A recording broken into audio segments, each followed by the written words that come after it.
بسم اللہ الرحمن الرحیم۔ السلام علیکم ناظرین و سامعین۔ ایک بادشاہ بہت ظالم اور جابر قسم کا تھا۔ وہ بہت مغرور بادشاہ تھا۔ اسے اپنی طاقت پر بہت مان تھا۔ ایک دن جب وہ شکار پر گیا تو جنگل کے بیچوں بیچ گزرتے ہوئے جا رہا تھا کہ اسے زمین پر کچھ حرکت دکھائی دی۔ غور کرنے پر معلوم ہوا کہ وہاں ایک کیڑا غلاظت کھا رہا تھا۔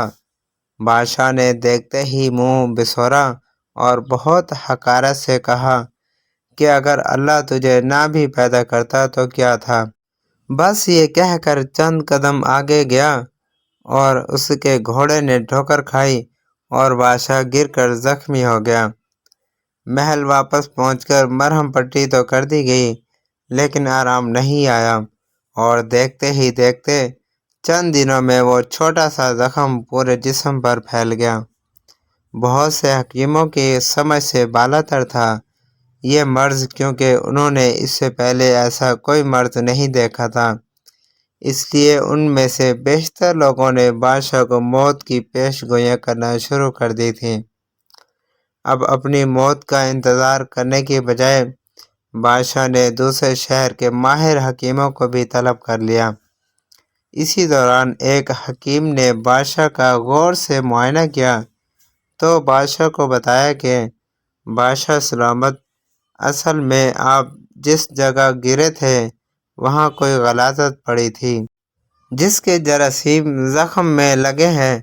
اس کا ایک ہی حل ہے، جنگل سے مخصوص قسم کا کیڑا ڈھونڈ کر اسے زخم پر لگایا جائے۔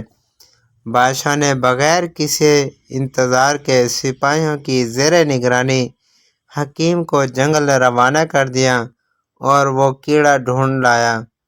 بادشاہ نے جب کیڑا دیکھا تو اسے یاد آیا کہ یہ وہی کیڑا تھا جسے میں نے حقارت بھرے لفظ بول کر اسے اللہ کی تخلیق میں گستاخی کیا تھا۔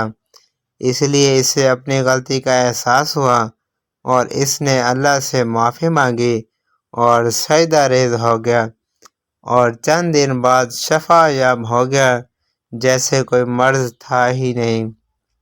اس کہانی سے ہمیں یہ سبق ملتا ہے کہ اللہ نے اس دنیا میں بے شک کوئی بھی چیز بیکار یا بے مقصد پیدا نہیں کی۔ آج جو چیز ہمیں بری اور عجیب لگ رہی ہے تو کیا پتہ کل کو ہمیں اس کی ضرورت سب سے زیادہ ہو۔ اس لیے کبھی کسی کو حقیر مت جانو۔